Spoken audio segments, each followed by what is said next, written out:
Меня взломали и украли 5 карт на сумму 3,5 эфира. Не стесняйтесь, двухфакторной аутентификации. Я заработал, наверное, 40-50 тысяч рублей и потерял больше, чем 500 000.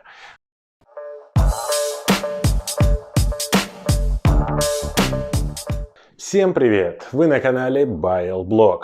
Ну что ж, я, конечно, думал, что меня никогда это не коснется, что это не про меня, но меня взломали.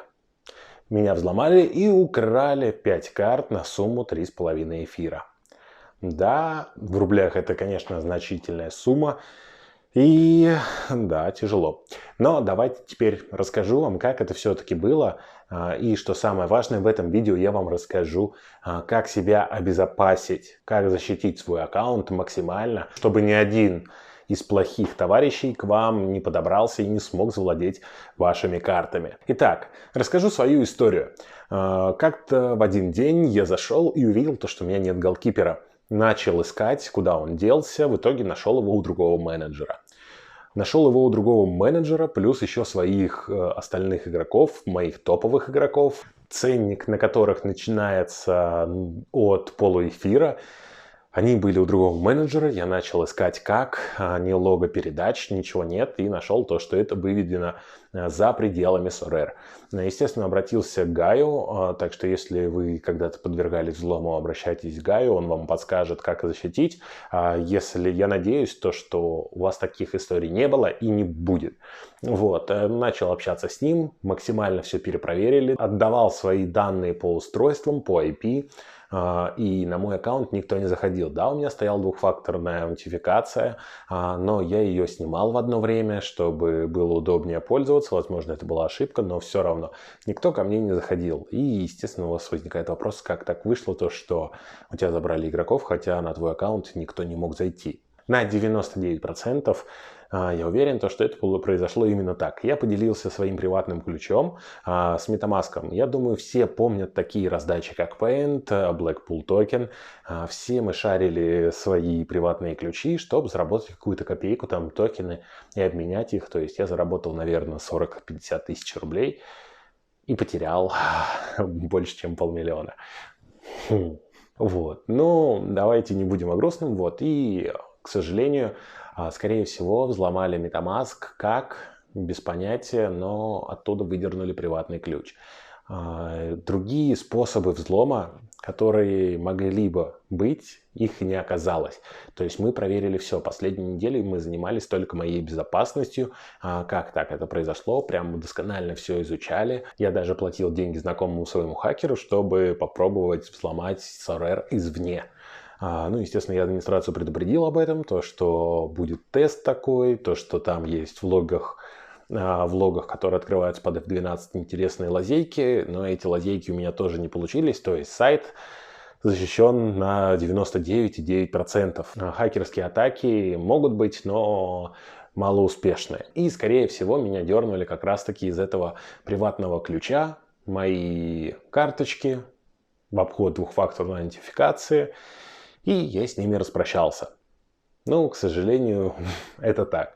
Такое бывает. И теперь давайте поговорим о том, что сделать нужно вам, чтобы себя, так сказать, обезопасить. Но мой, конечно, рекомендационный совет в том, что сделать себе отдельное устройство под Sorare, под криптокошелек, пользоваться, если у вас там большие суммы, я думаю, не будет труда потратить там меньше 500 долларов, чтобы купить дешевый ноутбук, купить дешевый телефон, чтобы туда все сделать, все перенести.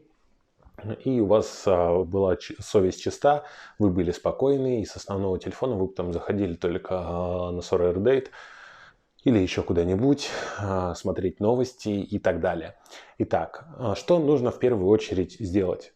Поставить двухфакторную аутентификацию, чтобы вас было тяжелее взломать, не переходить на вирусные ссылки и, конечно же, не давать никому пароль свой и прочее, прочее, прочее. То есть в идеале, конечно, не забывайте про двухфакторную аутентификацию, и чтобы ее не потерять и не сломать, если вы боитесь, распечатайте QR-код, если вы пользуетесь Google аутентификатором. Там есть такая функция, уберите его в укромное местечко, потом, если у вас вдруг что-то случается с телефоном, сгорел, сломался, разбился, украли, потерял, поменял, ну, много историй бывает всяких разных, и доступа к аккаунту нет, то все, типа, считай, пропало, просто распечатайте код, сфотографировали, и вуаля, вы можете снова заходить в аккаунт. Поэтому не стесняйтесь двухфакторной аутентификации. Да, это, возможно, неудобно каждый раз вбивать там циферки, но, поверьте, это того стоит. Я на себе уже узнал, что такое потерять в никуда 500 000 рублей. И я думаю, то, что вы тоже не хотите. Кто помешан на безопасности, конечно, можете делать это все с отдельного телефона, с отдельного ноутбука, чтобы не открыть никакие вирусные ссылки, не запустить туда какой-нибудь вирус. Поэтому можно делать это все отдельно, но можно по-человечески это все использовать, то есть завести себе QR-код, двухфакторную аутентификацию и сделать MetaMask или же другой кошелек так, чтобы к нему не было дополнительного доступа. Лучше всего делать на My Ethereum Wallet. Вы там сделали себе кошелек и уже импортировали его в любой криптокошелек, который вам нравится. Итак, у меня украли, получается, как раз таки этот приватный ключ, который тяжело на самом деле выкрасть. В аккаунт в мой никто не заходил. То есть я его сам, грубо говоря, отправил злоумышленникам. То есть если вы как раз таки делали Paint и Blackpool, то лучше удалите приватник из MetaMask или же из другого криптокошелька, на который вы шарили. Но даже лучше будет, конечно, не хочу советовать этого, но поменять свой аккаунт. То есть это будет более безопасно, можно так сказать. Ну что ж, нет, я никого не заставляю перерегистрироваться по реферальной ссылке, чтобы вы не думали, что я заставляю перерегистрироваться. Это как шаг безопасности. То есть у меня новый аккаунт, естественно, тот я забросил, так как мой приватный ключ кто-то знал. Итак, давайте перейдем уже к самым наибольше распространенным вариантам взлома, потому что нужно быть в курсе, как ломают аккаунты и избежать этого. Кто-то запрашивает ваш пароль, ваш логин и заходит, либо же приватный ключ просят. Никому никогда не давайте ни приватный ключ, ни ваш пароль, ни пароль от имейла, ни ваш e-mail. Не нужно это, держите все в секрете, потому что вас могут с помощью этого взломать. Рассказали ваш email, который является логином, то здесь осталось только подобрать пароль. Рассказали кому-нибудь пароль, то здесь осталось подобрать ваш e-mail. Потому что email подобрать гораздо проще, потому что, допустим, вы сейчас мне написали комментарий в YouTube, да, там умелые люди открыли кнопочкой F12 и нашли, как ваш email называется. Все, собственно, вуаля. Доступ к аккаунту у меня есть, приватный ключ я могу выдернуть, да или просто перекинуть эфир или же ваши карты себе. Поэтому будьте бдительны, никому не давайте приватный ключ, никому не давайте пароль, ни почту, ни я, ни амбассадоры, ни администрация, ни Николас даже не запросит. Ну а если так произойдет, что запросил у вас я приватный ключ или логин с паролем, или Николас запросил, или Дэн, или Брайан, не нужно никому давать, потому что все может в нашей жизни быть. Могут меня взломать уже, вот он, я пример сижу, которого взломали, могут Николаса Discord взломать, могут Брайана Telegram Discord взломать, поэтому не скидывайте свой приватный ключ, будьте в безопасности. Это вот прям красным надо вот так вот выделить, чтобы все запомнили, никогда не давайте свой пароль или же приватный ключ, потому что несколько уже менеджеров мне реально писало. Была такая реальная история, то что кто-то пишет, говорит, слушай, дай мне свой приватный ключ, я тебе сейчас сделаю там 25 000 токенов, которые ты можешь продать за 20 000 рублей. У него там состав, одна карточка всего есть, да, там две. И он дает такой, на, держи, и раз, у него эти карты убрали. То есть реально эти случаи реально были, поэтому не нужно этого давать. Приватный ключ – это ваши карты. Если вы отдаете приватный ключ, то вы отдаете вместе вот так вот карты, поэтому не нужно. Второй вариант, который самый распространенный, это фишинг-сайты. Будьте аккуратны, когда вы заходите через поисковую строку Google, ищете где-то, переходите на ссылки, какие-то там скинули в Telegram, в Discord. Будьте бдительны, потому что могут написать, там, не знаю, Сараре, да, не Сораре, а sarare.com. Вы туда переходите, естественно, вводите свои данные, и такие вуаля, а потом думаете, куда делись мои карты. Вы просто ввели их злоумышленнику, и он их забрал у вас. А также, когда вы подключаетесь к SararMega, к SararDate или же к другим проектам, которые есть, да, там OneShot или же в будущем, будьте аккуратны, пожалуйста. Смотрите официальный источник, как правильно написан сайт, и только по нему переходите. Лишний раз перепроверить название сайта будет гораздо выгоднее и проще, чем вы потеряете всю свою коллекцию. Третий из распространенных вариантов – это несколько аккаунтов с одним паролем и имейлом, будь то это Instagram, TikTok, Twitter, не знаю, там, Badoo, сайт знакомств, ну или еще любые разные сайты, которые вы посещаете с одним логином, с одним паролем от Sorare. Если вас там взломают, то могут взломать, естественно, и эту почту, увидеть, что у вас есть там коллекция на несколько тысяч, там, ну а может даже меньше, а может там и на несколько миллионов долларов, и просто зайдут, и это все заберут. Вам это нужно, вам это не нужно. Четвертый способ – это двухфакторная аутентификация. То есть ее нужно обязательно ставить, как я вам до этого говорил, потому что если ваш логин и пароль взломали, то вы сразу узнаете, что кто-то пытается к вам зайти, потому что двухфакторная аутентификация будет приходить. И не ставьте, пожалуйста, ее на почту, особенно та, которая идет в Sorare. Это выглядит довольно-таки глупо. Мы взламываем просто почту, заходим на ваш аккаунт почты, заходим также в Sorare, да, там сбросили пароль, все, заходим, и двухфакторная аутентификация мне приходит на эту же почту. Бинго! Вот и все. Поэтому поставьте себе Google аутентификатор, довольно-таки надежный аутентификатор, все.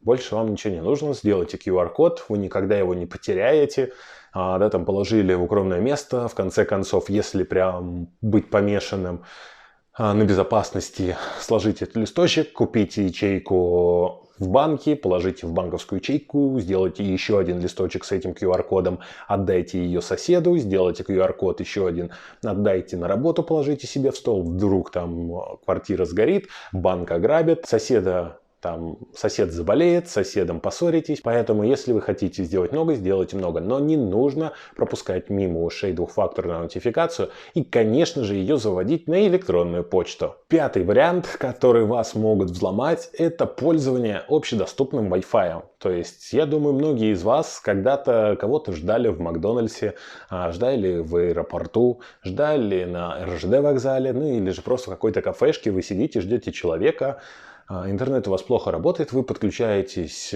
к общей точке доступа и сидите там, ввели какие-то циферки, ваш там телефон запросили, вы там, ввели, хорошо, ловит, все отлично. Но здесь может таиться зараза. Зараза в том, что по этому Wi-Fi все логи сохраняются. То есть, грубо говоря, если я злоумышленник, я раздаю вам Wi-Fi, вы к нему подключаетесь, и даже если вы там смотрите сайты для взрослых, то я знаю, на каких сайтах и какое видео вы смотрите, да, там, если вы кому-то отправляете свое видео, да, там, свои фотографии, как это сейчас распространено, да, там, звезд взламывают, то, скорее всего, как раз-таки из общего Wi-Fi они там где-то скинули, это все я сохраняю себе. Есть такие даже усмышленные хакеры, которые могут просто залезть на ваш телефон через Wi-Fi и скачать всю оттуда базу данных. В облако у нас заливаются фотографии, и оттуда мы можем это все вытащить. То есть какие-то хорошие, но опять-таки никто не знает, что происходит с этой общественной точкой доступа. Поэтому если вы сидите дома, то пользуйтесь домашним Wi-Fi, обезопасьте его, можете спрятать. Но это, конечно, уже все загоны, но будьте бдительны и старайтесь из общественных мест, из общественной точки доступа не выходить в Sorare, и тогда будет вам счастье. Шестой вариант – это как раз-таки вирус и бэкдор. То есть, о чем я и говорил, вы можете зайти, искать какую-то информацию по игроку, который вам интересен, посмотреть, как он играл, и перейти на вирусный сайт. Тем самым вы качаете вирус, который дает удаленную точку доступа к вашему устройству. И уже хакер, злой человек, который хочет у вас украсть ваши карты, залезает по этой удаленной точке доступа в ваш компьютер, в ваш ноутбук, ваш телефон и просто оттуда аккуратненько, пока вы там отошли в туалет, покушать, покурить сигарету, если вы это делаете, ну или же попить водички, он через удаленный доступ просто берет, скачивает ваш приватный ключ и просто забирает карты. То есть также, как одна из видов безопасности, не нужно сохранять в Гугле, либо же в любом браузере свой пароль. Потому что если вдруг кто-то подключается по удаленной точке доступа, то И все. Я взял, зашел, мне буквально 2 минуты нужно, чтобы забрать ваш приватник и себе его сохранить. Поэтому, ну, это, конечно, уже чем мы ниже опускаемся, тем реже инциденты, но они все-таки встречаются, поэтому будьте тоже бдительны. И 7-й вариант, самый тяжелый, который только может быть, это хакнутый криптокошелек. Как раз таки на самом тяжелом варианте я и попался. Все мы скидываем так или иначе на криптокошелек свои приватные ключи, да, там получить халяву какую-нибудь или еще что-то. И просто-напросто можем потерять этот криптокошелек, также там через удаленный доступ и прочее, прочее, прочее. Есть очень много видео, как могут взломать там тот же MetaMask. Что лучше всего сделать? My Ethereum Wallet, мы туда заходим, там делаем криптокошелек и потом его импортируем, тогда уже меньше будет через командные строки вариантов вытащить из вас приватник. Также приватные ключи вы закинули, удалите лучше, удалите этот аккаунт. Лучше не закидывайте свои приватные ключи. Если у вас состав там на 1000, на $2, и когда вы получаете там $100-200, да, возможно, это хороший вариант. Но когда у вас составы стоят там у кого-то по 50, по 100, по 200, по 300 тысяч долларов, гнаться за 50 баксами, жертвуя своим аккаунтом, возможно, как сделал я, это прям вот самый глупый поступок, который может быть. И вот я к себя глупым людям уже могу отнести, потому что меня взломали, получил я прибыль 50 тысяч, потерял я 500 тысяч. Ну, как бы, кто молодец? Пожалуйста. Поэтому будьте аккуратны с этим, импортируя свой приватник, потому что приватный ключ на Sorare могут вытащить, взломав ваш криптокошелек. И даже это может человек, не относящийся быть к Sorare. То есть он не знает, что это такое, но он зашел на ваш криптокошелек, увидел там какие-то копейки и NFT-активы, что у вас там приватный ключ подвязан. Он смотрит, а они стоят там бешеных денег. Он зашел на мой даже канал, возможно, посмотрел, что это такое, раз, зарегистрировался и перевел ваши активы через приватный ключ. То есть вывел их из Sorare на свой криптокошелек, по криптокошельку перекинул на другой криптокошелек и завел их обратно уже на свой аккаунт и, возможно, даже сидит, играет, ну или же продал. То есть, ну вот у меня на 3,5 эфира забрали игроков, если хорошая стоимость, ну и продали их, наверное, за 1,5, за 2. То есть человек заработал на этом, и все у него купили. То есть, а кто купил, наоборот, радовались, потому что там Педро Гонсалвешу, я помню, купили за 0,3, по-моему, или за 0,4 эфира, хотя у него стоимость там почти 1 эфир. Ну, да ладно. Поэтому будьте аккуратны, используйте все мои советы и, пожалуйста, не нужно ничего из этого пробовать и кому-то отдавать. Будьте аккуратны, будьте бдительны. Ну, а я надеюсь, что больше взломов не будет и из моих подписчиков. Ну, а если вас ломали уже, пишите в комментарии, сколько у вас украли. Ну, и если вам интересны более подробные детали, то тоже пишите в комментарии, я обязательно о них расскажу. Ну а чтобы я сильно не грустил и не загонялся, поставь лайк этому видео, нажми на колокольчик и подпишись на канал, если ты еще, конечно, не подписан. И, конечно, напиши комментарий в мою поддержку, мне будет очень приятно. Спасибо за просмотр, пока!